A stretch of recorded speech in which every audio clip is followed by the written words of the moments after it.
Tour de Constance, le 22 juin 1751. Tu es sans doute surprise, ma chère fille, de ce que j'ai tant tardé à te faire réponse. Mais comme j'ai voulu travailler pour toi, c'est ce qui a causé cette interruption. Car sois persuadée que je t'aime autant comme si tu étais mon propre enfant. Et pourvu que tu sois toujours bien sage, tu trouveras en moi toutes les tendresses d'une véritable mère. Prie le Seigneur qu'il bénisse les soins de ceux qui s'emploient pour ma liberté, car je te ferai venir près de moi. Tu me diras si la robe que je t'envoie te va bien, et si tu la veux modeste ou comme il te fera plaisir. On m'a dit que tu étais mariée. Je n'en crois rien, et je ne te le conseille pas encore. Dieu y pourvoira. Sois seulement sage, et je ne t'abandonnerai jamais. Sois-en bien convaincue, ma chère enfant, car je me ferai toute ma vie un devoir inviolable d'être ta bonne et sincère tante.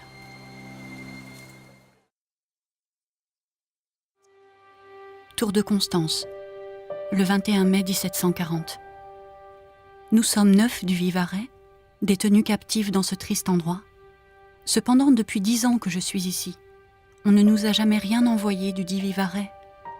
Les autres endroits n'en usent pas de la sorte, car ils pourvoient aux nécessités de celles de leur pays. Permettez-moi de dire que je ne m'étonne pas si Dieu fait sentir ses verges d'une manière si terrible aux fidèles de notre misérable province, car ils ne suivent pas les ordres de ce divin maître. La charité est le véritable principe de notre religion et il n'en exerce pas la fonction.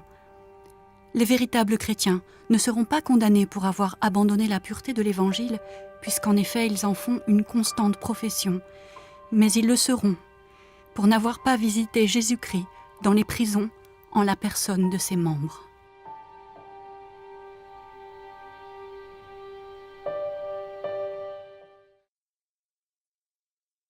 Tour de Constance, 17 septembre 1752.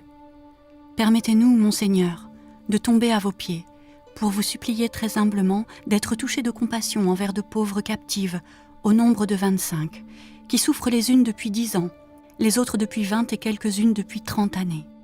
Rendez libre, Monseigneur, des misérables qui soupirent depuis tant d'années.